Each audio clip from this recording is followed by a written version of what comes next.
6 month pregnancy की starting आज first day. तो चलिए ब्लॉग को करते हैं start. Hello everyone, good morning, Radhe Radhe. कैसे हैं आप लोग? आई होप आप लोग अच्छे होंगे। रीना ब्लॉग में आप सभी का स्वागत है। तो आज है नवरात्रि का 5वां दिन। तो आप सभी को नवरात्रि की ढेर सारी शुभकामनाएं और जय माता दी, राधे राधे। और मैं यहाँ पे ना सुबह सुबह नहा चुकी हूँ। चाय वगैरह सब कुछ पहले मतलब बनाई थी, चाय और पानी वगैरह। तो चाय पानी मेरा भी हो चुका है। उसके बाद मैं नहा ली थी और नहा के करना था पूजा पाठ। तो यहाँ पे मैं सबसे पहले इस टाइम पे मेरा रूटीन हो गया है कि मैं आके सबसे पहले मतलब बाल झाड़ रही हूँ। और नहीं तो ऐसे ही मैं चली जाती थी पूजा करने के लिए जब भी, या कि कोई काम सारे काम करके उसके बाद जाती थी। लेकिन ये मेरा ना 6 मंथ का पहला डे है, जो कि अभी आज का जो है ना तो बहुत ही अच्छा, बहुत ही क्लियर है अभी। और आगे आप लोगों के साथ शेयर करेंगे कि क्या होता है। बट 4 मंथ बहुत ही सही था, मतलब सब कुछ ठीक था। लेकिन जो 5वां मंथ था ना तो बहुत ही मतलब अजीब तरह का था। लास्ट होते होते मतलब बहुत ही दर्द था कि मैं क्या ही बताऊं। ऐसा कुछ था कि हॉस्पिटल भी जाना पड़ गया, इतना ज़्यादा था। बट पहले किसी को पता नहीं था, लास्ट में सबको पता भी चला ऐसा कुछ। तो वही है, आज आप लोगों के साथ मैं शेयर कर रही हूँ प्रेगनेंसी के बारे में, क्योंकि अभी ये फर्स्ट ब्लॉग है जो प्रेगनेंसी के बारे में शेयर कर रही हूँ। तो ये मेरी सेकंड प्रेगनेंसी है और आज से 6 मंथ मतलब स्टार्टिंग है। तो यहाँ पे मैं अपने ब्लॉग को करती हूँ स्टार्ट। और यहाँ पे नहा धो के मैं तैयार हो गई हूँ। तैयार नॉर्मली कपड़ा जो मैं पहनती हूँ रोज़ का, तो बस वही कपड़ा पहन रही हूँ। किसी दिन मैं साड़ी पहन लेती हूँ बट किसी दिन नहीं पहनती। फिर आ गई मैं यहाँ पे माता रानी का पूजा पाठ करने के लिए। तो जो कल का प्रसाद था तो मैंने कुछ चढ़े थे तो निकाल के रखे, और फिर आज का प्रसाद मैंने भोग लगाया। तो अच्छे से पहले आरती पूजा सब कुछ हो गया है मेरा यहाँ पे। और हवन वगैरह भी की। माता रानी देखिए कितना प्यारा लग रही हैं, कितनी प्यारी लग रही हैं। तो आप लोग जय माता दी ज़रूर बोलना। और उसके बाद मैं वहाँ पे पूजा पाठ करने के बाद आ चुकी थी। तो मैं चाय तो नहीं पी थी सुबह, पानी बस पी थी। तो यहाँ पे जो ड्राई फ्रूट्स थे तो मैं ड्राई फ्रूट्स ले रही हूँ और प्रसाद भी लेके आई। तो मैं कुछ प्रसाद भी लूँगी। यहाँ पे थोड़ा स्किप करिएगा यहाँ पे, क्योंकि आवाज़ आ रही है। बाहर मैं बैठ के बना रही हूँ ब्लॉग, इसकी वजह से आवाज़ आ रही होगी थोड़ी। और फिर मैं आ गई थी वहाँ से अपना कुछ ऐसे ही डेली का रूटीन फॉलो करके, और आ गई थी किचन में। तो मैं दाल चढ़ा दी थी। जैसे ही मैं वो करके बैठी, पूजा वूजा करके बैठी, वैसे ही मैं यहाँ पे दाल रख दी थी। तो दाल मेरी पक चुकी है। और मैं यहाँ पे ना सब्ज़ी भी आज मैं बना रही हूँ कद्दू की सब्ज़ी।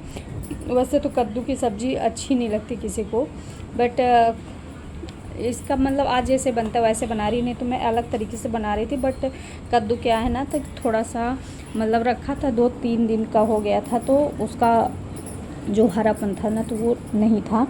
तो इसकी वजह से मैं अब उसका छिलकोल का निकाल के वैसे बना रही हूँ। तो यहाँ पे दाल भी मेरी पक चुकी है। तो मुझे चावल दाल और पराठा सब्ज़ी मैं यही बनाई हूँ।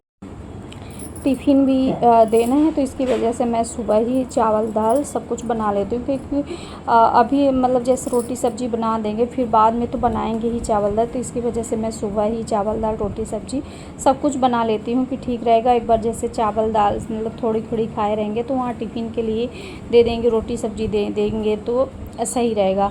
पहले यहाँ पे मैं चावल दाल वगैरह ये सब कुछ देती, लेकिन इस टाइम पे रोटी सब्ज़ी पराठा सब्ज़ी जो भी मैं बनाती हूँ वही सारी चीज़ें दे देती हूँ।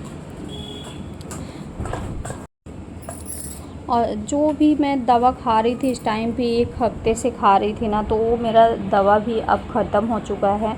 जो कि सुबह का भी नहीं है, दोपहर का भी नहीं है, सिर्फ एक सिरप है।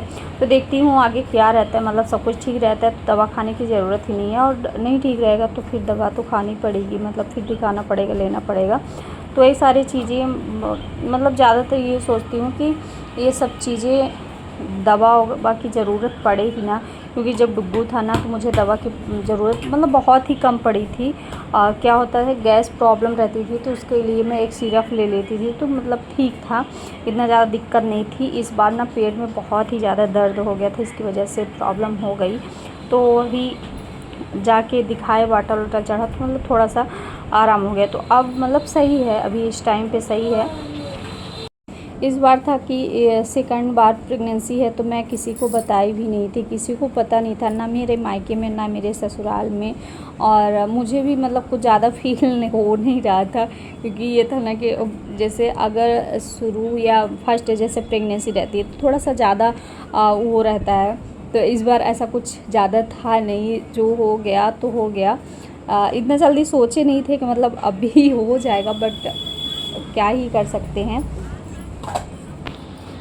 अब हो गया, डुग्गू भी मतलब बड़ा है, ज़्यादा छोटा भी नहीं है, तो अब वो जिद उद नहीं करता इतना ज़्यादा। हालांकि वो तो बच्चों के साथ रहता ही है, बट वो 4 साल में लगा हुआ है। तो मुझे लगता है कि हो जाएगा 5 साल का उस टाइम पे, जब दूसरा बेबी होगा। तो तभी तक तो मतलब ठीक है, 5 साल का गैप है तो एक हिसाब से ठीक है। अब आप लोग कमेंट करके बताना कि सही है या नहीं।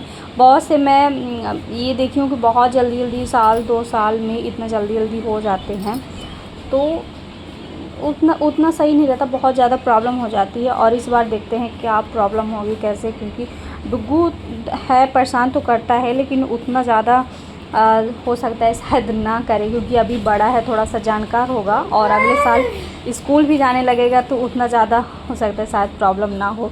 वैसे तो मैं देखी भी हूँ, छोटे बच्चे मतलब रहते 2 साल के रहे, दूसरा भी आ गया तो बहुत ही ज़्यादा दिक्कत हो जाती है संभालने में, हर चीज़, एक चुप तो एक रोया ऐसे करके। बट अभी मेरे साथ वो नहीं है, तो मैं इसलिए थोड़ा सा ठीक है, अच्छा लग रहा है मतलब।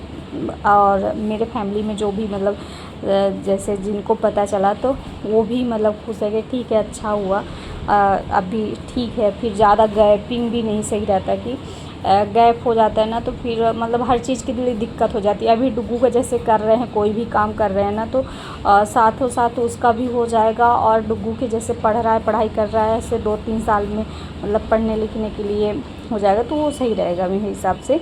और फिर यहाँ पे मेरा खाना वगैरह सब कुछ बन गया था, तो मैं भी यहाँ पे आ गई थी नाश्ता के लिए। तो नाश्ता में वही पराठा और सब्ज़ी, और इधर सैलड ये था, तो ये मैं खाई। और यहाँ पे डुग्गू खा रहा था, तो डुग्गू को चाहिए था पराठा, तो वो उसके लिए शक्कर का पराठा, तो शक्कर का पराठा उसके लिए मैं बनाई। तो शक्कर का पराठा, वो भी हल्का सा दही लेगा तो थोड़ा थोड़ा उसको करके खाएगा। और आज पहली बार कभी भी ना कैमरे ऑन ना कैमरे ऑफ के पीछे कभी भी ये इंसान बिस्तर बिल्कुल नहीं लगाते हैं, और ना ही कभी, यहाँ तक कि बिस्तर, मेरी तबीयत भी ख़राब थी 2-4 दिन, तब भी ये बिस्तर नहीं झाड़ते, ऐसे हाथ से झाड़ लेते थे, बिस्तर नहीं चेंज किए थे मेरे बोलने के बाद भी। लेकिन आज इनको पता नहीं क्या हो गया है कि आज ये बिस्तर मेरे साथ झाड़ रहे हैं, और मुझे तो अपने आप पे मतलब यकीन ही नहीं हो रहा है कि ये ऐसा कर रहे हैं। बट हाँ, मेरे साथ ये तो थोड़ा सा अच्छा लगता है ना, अच्छा फील होता है कि अगर आपका पार्टनर आपके साथ काम कर रहा है। सुबह सुबह तो मैं पहले ही झाड़ू पोंछा सारे जगह कर ली थी, कमरे में भी झाड़ू लगा ली थी, पोंछा लगा ली थी। बट यहाँ पे ना ये लोग बैठे थे, तो इन लोग की वजह से मतलब डुग्गू और डुग्गू के पापा यहाँ पे थे कमरे में, तो इसकी वजह से ना मैं नहीं कर पाई थी इनको। मतलब जब ये नहीं रहेंगे तभी मैं चादर वगैरह डाल सकती हूँ, नहीं तो चादर में नहीं डाल सकती उस टाइम पे, ना दोनों लोग उठेंगे ही नहीं। तो सारे काम वगैरह सब कुछ करके और फिर मैं यहाँ पे आ गई थी कि चादर डाल दूँ तो थोड़ा सा सही रहे। बाकी जो भी है तो सारा काम हो चुका है। अभी कपड़े थे कुछ, तो कपड़े मैं डाल दी थी मशीन में धुलने के लिए कि धुल जाए। चादर उधर थे, बाहर का भी चादर था और एक यहाँ का चादर था, और तो मैं चादर वगैरह सारे धुली थी। एक दिन बहुत सारे कपड़े धुली थी, उस दिन भी बारिश हुई थी और आज भी बारिश हुई। तो मैं ये हुआ कि मशीन तो सही हो गया, तो उसकी वजह से कपड़ा फिर आधा तो सूख गया था, फिर अंदर ही डालना पड़ा। तो अंदर डाल के, पहले तो धूप था इसकी वजह से मैं कपड़ा डाल दी थी, और जैसे ही कपड़ा मेरा मतलब धुल गया वैसे ही बारिश होने लगी इसकी वजह से। और यहाँ पे चादर तो चादर, यहाँ पे तकिया मतलब खोली उसमें डाल रहे हैं। तो मुझे मतलब हम कहे कैसे कर रहे हैं, क्यों कर रहे हैं, क्यों कर रहे हैं ये सारी चीज़ें। बोल रही थी कि अच्छा कैमरे में आने के लिए ऐसा कर रहे हैं, तो बोल रहे हैं कि हाँ हाँ कैमरे में आने के लिए ऐसा कर रहे हैं। बट ऐसा नहीं होता बिल्कुल भी, ना ही कैमरे के लिए और ना ही ऐसे। और मैं तो ऐसे मजाक कर रही थी कैसे करें, लेकिन मुझे लगता है कि मतलब थोड़ा सा ये सारे काम कर लेते हैं ना, थोड़ा आसान हो जाता है कि चलो थोड़ी सी हेल्प हो गई, कुछ इसमें बड़ी बात नहीं है, कुछ बड़ी बात है। और फिर उसके बाद जा रहे थे डुग्गू और डुग्गू के पापा नहाने के लिए, तो मैं यहाँ पे सारे कपड़े डाल दी थी जो कि जो पहनने वाले भी थे और वैसे भी। डुग्गू नहा के आ चुका था तो यहाँ पे दुपट्टा पूरा लपेट के और पोंछ दे रहा था। तो कैसा लगा आज का ब्लॉग आपको कमेंट करके ज़रूर बताना। और मैं तो थोड़ा थोड़ा थक भी जाती हूँ, तो थोड़े थोड़े मतलब देर में काम करती हूँ। फिर बज रहे थे 4, तो 4-5 बज गए थे। तो यहाँ पे डुग्गू को मैं खाना खिला रही थी, चाय भी चढ़ा दी थी, तो चाय पक रही थी। तो अभी सिर्फ मैं और मम्मी बस हैं, तो दोनों लोग पियेंगे चाय। तो डुग्गू को खाना खिलाते खिलाते मेरी चाय भी बन चुकी थी, तो मैं आ गई थी यहाँ पर चाय पीने के लिए, बाहर बैठ के आराम से चाय पीने के लिए। तो मिलते हैं आपको नेक्स्ट ब्लॉग में, बाय बाय।